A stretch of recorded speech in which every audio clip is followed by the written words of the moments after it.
Bienvenue sur le Hub Santé, le blog participatif de Malakoff Médéric. Je suis en compagnie de Marine Crest, médecin généraliste, assistant spécialiste des hôpitaux au centre hospitalier d'Écatteville. Marine Crest, bonjour. Bonjour.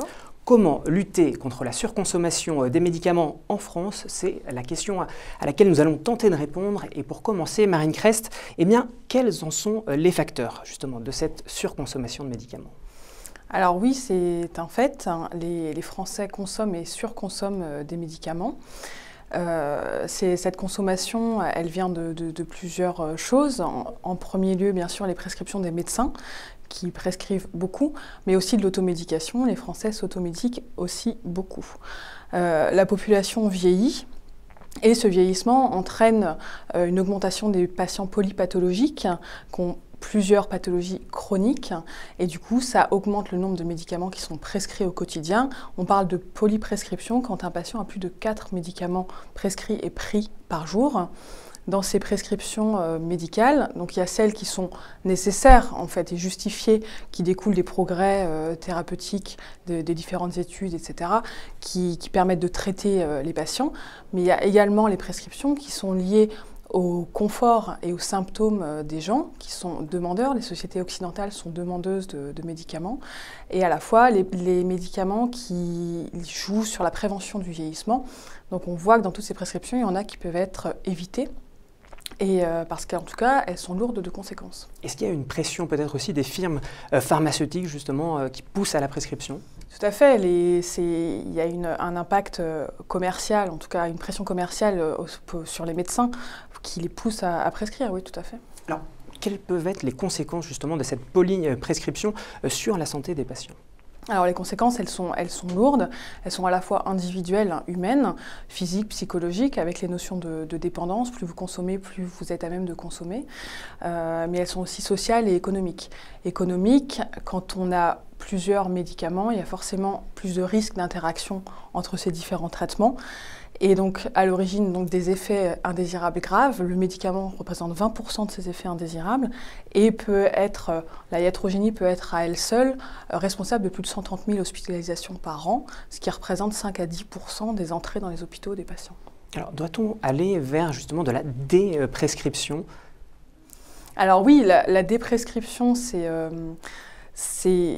une démarche essentielle, peu ou pas encore suffisamment connue de la part des médecins. Déprescrire, c'est un vocable qui a été inventé par le professeur Patrice Queneau, professeur émérite de thérapeutique, qui a inventé ce mot en 2004 et qui signifie l'action d'arrêter ou de suspendre volontairement un traitement inutile, inapproprié en rapport de termes bénéfice-risque et dangereux.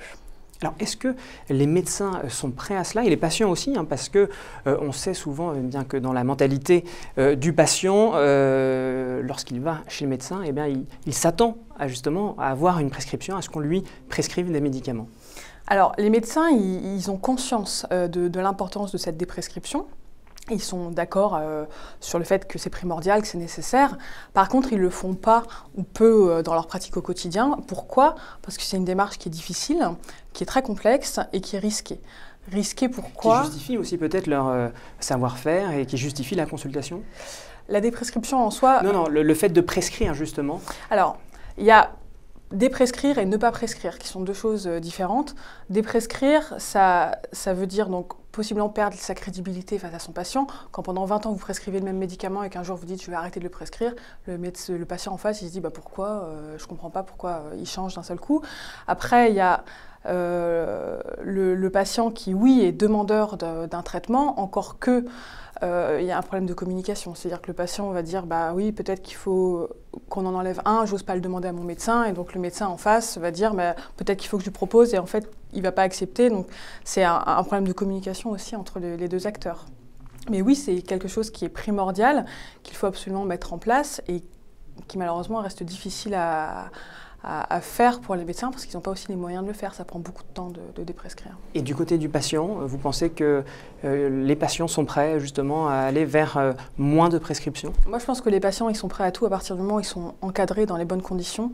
Un patient, ils ont confiance en leur médecin. Si on leur explique pourquoi, qu'on les accompagne, qu'on les rassure, ils disent pas non. Alors, il y a un problème de communication, peut-être aussi un besoin d'éduquer le patient à ce phénomène. La déprescription, c'est un projet d'éducation, hein, ça c'est sûr, qui se fait donc à deux, plus d'autres acteurs autour, mais c'est vraiment entre le patient et son médecin.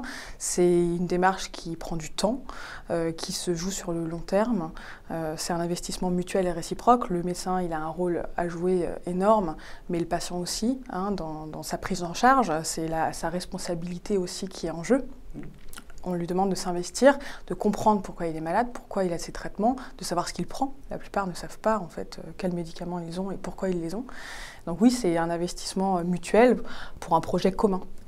Et comment intégrer peut-être les autres professions, notamment les pharmaciens? On parlait peut-être de cette pression pharmaceutique justement pour aller vers ce phénomène de déprescription. Alors il y a deux choses différentes, hein. Il y a les firmes pharmaceutiques et puis les pharmaciens. Donc les laboratoires pharmaceutiques, voilà, les laboratoires pharmaceutiques, aller leur dire qu'il faut qu'on déprescrive, ça c'est un autre problème. Ce qui est sûr, c'est qu'il y a beaucoup trop de médicaments qui sont remboursés alors qu'ils ont un SMR, un service médical rendu qui est insuffisant. C'est-à-dire qu'on rembourse un médicament qui n'a pas besoin d'être remboursé parce qu'il n'est pas assez efficace. Donc ça, c'est les laboratoires. Les pharmaciens, eux, ils ont un rôle d'éducation, ça c'est sûr. Ils sont aussi au contact de la population en premier recours. Ils peuvent délivrer énormément d'informations et de conseils. Et bien sûr que ce sont des acteurs importants dans ces projets de déprescription qui doivent être personnalisés. C'est-à-dire que vous avez un patient qui a son pharmacien en qui il a confiance, qui a son médecin généraliste, ses autres médecins. Donc c'est une prise en charge globale. On investit tout le monde. Donc il y en a un qui dépiste, l'autre qui explique, le troisième qui suit, le quatrième qui accompagne, qui rassure, ça marche ensemble. Alors en quelques mots-clés peut-être, quels sont les facteurs clés de succès pour justement bien changer les mentalités sur ce phénomène de la surconsommation de médicaments?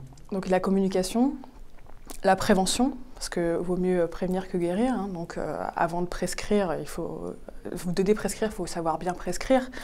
La formation, donc que ce soit des médecins et des patients, l'information. Je pense que ce qui est essentiel, c'est de faire des campagnes pro-déprescription, en tout cas pour informer les gens, faire passer les messages. Et puis après, c'est de la confiance et des moyens. Dans tous les cas, il faut investir là-dedans parce que ça permet de faire des économies pour plus tard. Eh bien, ce sera le mot de la fin. Merci beaucoup, Marianne Crest. Merci à vous.